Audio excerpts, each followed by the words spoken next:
নমস্কার, স্বাগত আপনাদের ত্রিপুরা নিউজ 8 এর এই মুহূর্তের অর্থাৎ সন্ধ্যার বিশেষ লাইভ অনুষ্ঠানে। এই মুহূর্তে আমি আপনাদের সাথে রয়েছি পূজা।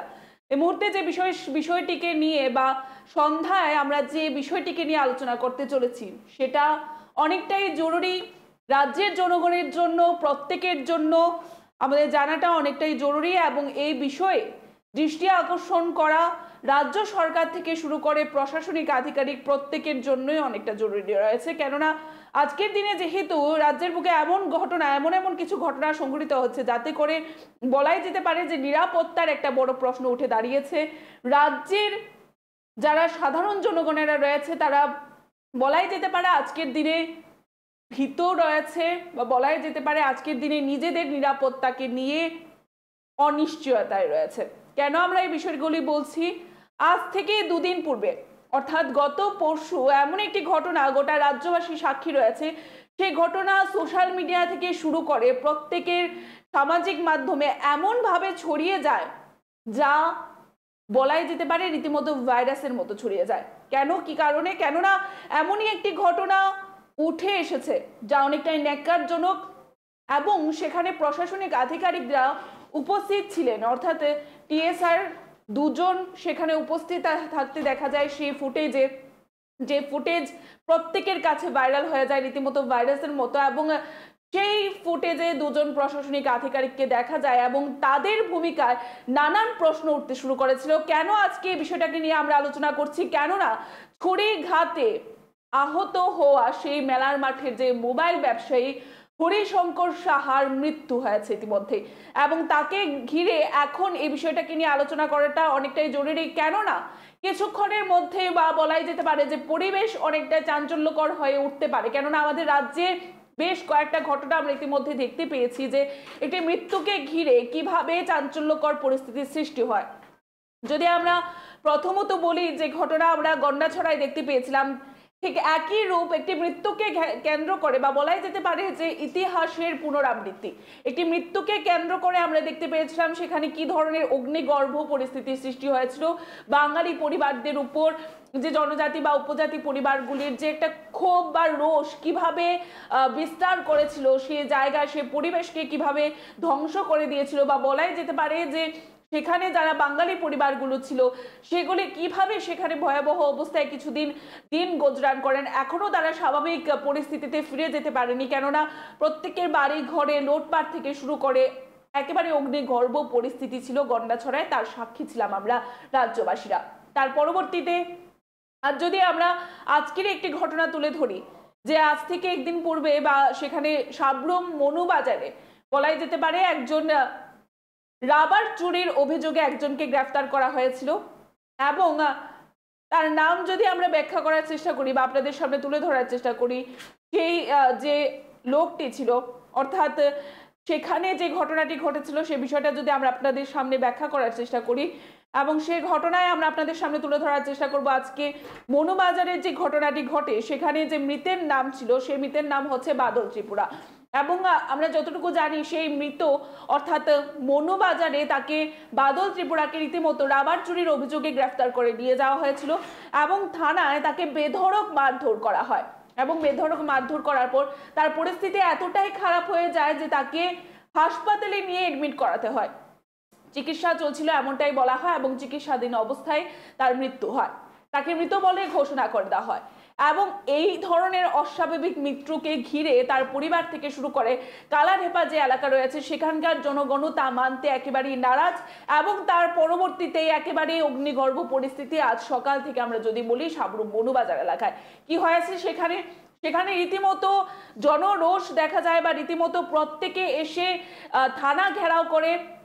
বাদল ত্রিপুরা যিনি রয়েছেন ওনার দুটি ছোট ছোট বাচ্চা আমরা দেখতে পাই, তারাও সুবিচারের আশায়, তার বাবার মৃত্যুর সুবিচারের আশায় তারা এসে সেই থানার সামনে থানা ঘেরাও করে বসে থাকে রাস্তায়। সেই চিত্র আমরা দেখতে পাই, এবং এই ঘটনাগুলির পর আজকে থেকে একদিন বা দুদিন পূর্বে রাজ্যে গত পরশু ঘটে যাওয়া যে ঘটনা, যে ন্যাক্কারজনক ঘটনা, সেখানে একেবারে প্রকাশ্যে দেখা যায় একটি ফুটেজ চলে আসে, এমন একটি ভিডিও সকলের সামনে উঠে আসে যে ভিডিওতে দেখা যাচ্ছিল যে একটি মোবাইলের দোকানে ঢুকে একজন ব্যক্তি মোবাইলের দোকানে সেই একজন কর্মচারী বলুন না কেন বা ওনারই বলুন না কেন, আমরা যতটুকু জানি সেই দোকানটি ছিল, যতটুকু খবর রয়েছে আমাদের কাছে, দোকানটি ভাড়ার দোকান, কিন্তু সেই দোকানে ওই মালিক প্রায় 30 থেকে 40 বছর যাবত তিনি সেখানে সেই দোকানে ব্যবসা করছেন। অর্থাৎ যিনি ওনার ছিলেন তাকে রীতিমতো ছুরি দিয়ে একেবারে স্ট্যাব করা হয়। আমরা যে বিষয়টা দেখতে পাই, ছুরির আঘাতে তার এমন পরিস্থিতির সৃষ্টি হয়েছিল, তাকে পরবর্তী সময়ে হাসপাতালে চিকিৎসাধীন অবস্থায় নিয়ে যাওয়া হয় এবং 2 দিন চিকিৎসা চলার পর আজ দুপুর নাগাদ সে মৃত্যুর সাথে পাঞ্জা লড়ছিল এবং সেখানে সে পাঞ্জায় সে হেরে যায় এবং মৃত্যুবরণ করে। যে খবর ইতিমধ্যেই গোটা রাজ্যবাসীর কাছে পৌঁছে গেছে, সেই ব্যবসায়ী অর্থাৎ হরিশঙ্কর সাহা, মোবাইলের দোকানের সেই ব্যবসায়ী হরিশঙ্কর সাহার মৃত্যু হয়।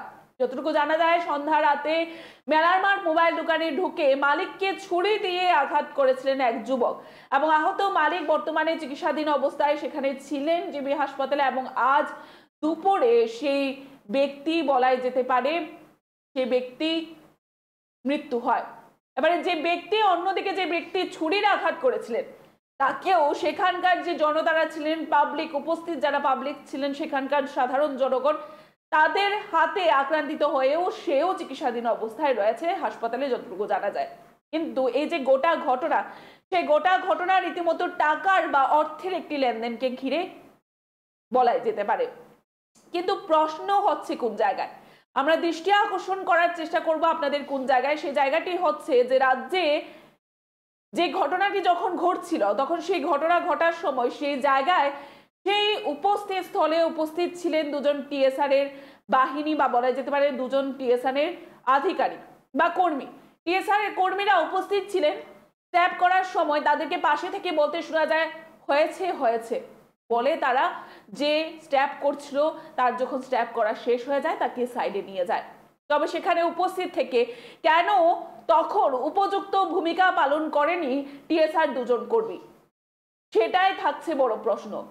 তাদের হাতেও লাঠি ছিল, তারা সেখানে উপস্থিত কোনো একটা ব্যবস্থা গ্রহণ করতে পারতেন এবং সেখানে যখন স্ট্যাব করা হচ্ছিল, যে ব্যক্তি স্ট্যাব করছিলেন সেই মোবাইলের দোকানের মালিককে, তখন তারা দাঁড়িয়ে কেন ঠুটু জগন্নাথের ভূমিকা পালন করছিলেন টিএসআর 2জন কর্মী, সেই বিষয়ে কিন্তু বর্তমানে প্রশ্ন উঠতে শুরু করেছে। কেননা আমরা প্রশাসনিক আধিকারিকদের উপর আমরা ভরসা করে নিজেদের নিরাপত্তার সম্পূর্ণ দায়িত্ব দিয়ে আমরা নিশ্চিন্তের ঘুম ঘুমিয়ে থাকি, তারা টহলদারিতে রয়েছেন, এই বিষয়গুলো আমরা মাথায় রেখে আমরা নিশ্চিন্তের ঘুম ঘুমিয়ে থাকি। কিন্তু প্রশাসনিক ভূমিকা বা প্রশাসনিক আধিকারিকদের যদি এহেন ভূমিকা হয়, তবে নিরাপত্তার দিকে আজকের দিনে রাজ্যে বড় প্রশ্ন উঠতে শুরু করেছে। আমরা ওনার মৃত্যুর পর হাসপাতালে ওনার যারা আত্মীয় পরিজনরা রয়েছেন কি বলছেন সেখান থেকে তারা দেখানোর চেষ্টা করব।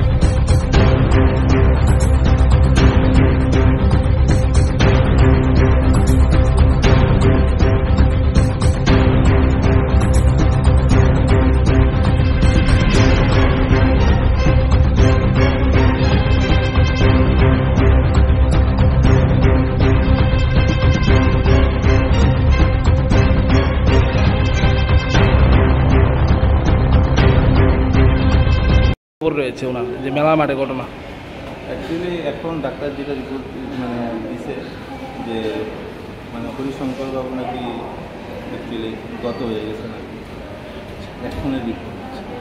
নামটা কি আসলো ওনার যে মারা গেছে? তো হরিশঙ্কর সাহা, ওনাকেই তো স্ট্যাব করা হয়েছে। হ্যাঁ ওনাকেই স্ট্যাব করা হয়েছে। কতদিন হসপিটালে আসলো উনি? তো গত পরশুদিন রাত্রে থেকে এখন অব্দি হসপিটালে। গত পরশুদিন রাত্রে অপারেশন হয়েছে, আজকে এখন অব্দি হসপিটালে।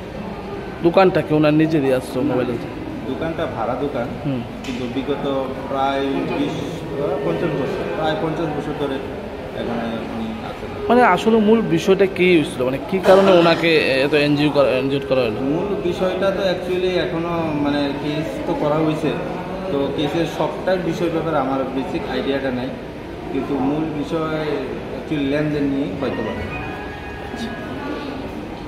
আপনার কি হয় উনি? হ্যাঁ, উনি আপনার কি হয়?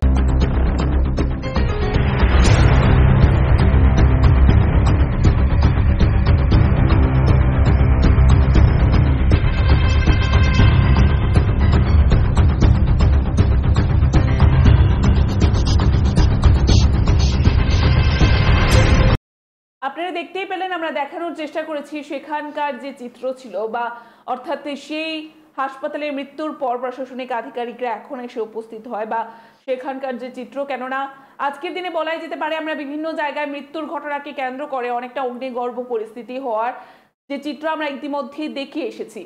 সে কারণে এখনো আশঙ্কা করা হচ্ছে যে এই মৃত্যুকে ঘিরেও কোনো ধরনের অপ্রীতিকর ঘটনার সৃষ্টি হয় কিনা রাজ্যে, এবং সেই কারণকে কেন্দ্র করে বা সেই বিষয়গুলিকে মাথায় রেখে আমরা এখনই বলবো, আমাদের ত্রিপুরা নিউজ 8 এর পরিবারের পক্ষ থেকে আমরা অনুরোধ রাখবো প্রশাসনিক আধিকারিকরা এখন থেকেই যেন সজাগ দৃষ্টি জ্ঞাপন করেন এবং রাজ্য সরকারের জন্য এই বিষয়টিতে সজাগ দৃষ্টি জ্ঞাপন করেন, যাকে কেন্দ্র করে এই মৃত্যুর ঘটনাকে ঘিরে রাজ্যে আর কোনো ধরনের রাস্তা অবরোধ থেকে শুরু করে এই ধরনের ঘটনা যেন না হয়। কেননা এই রাস্তা অবরোধ বা এই ধরনের বিষয়ে সাময়িক সময়ের জন্য হলেও যারা ছোট ব্যবসায়ীরা রয়েছেন তাদের জন্য কিন্তু তারা কিন্তু অনেকটা ক্ষয়ক্ষতির সম্মুখীন তাদের হতে হয়।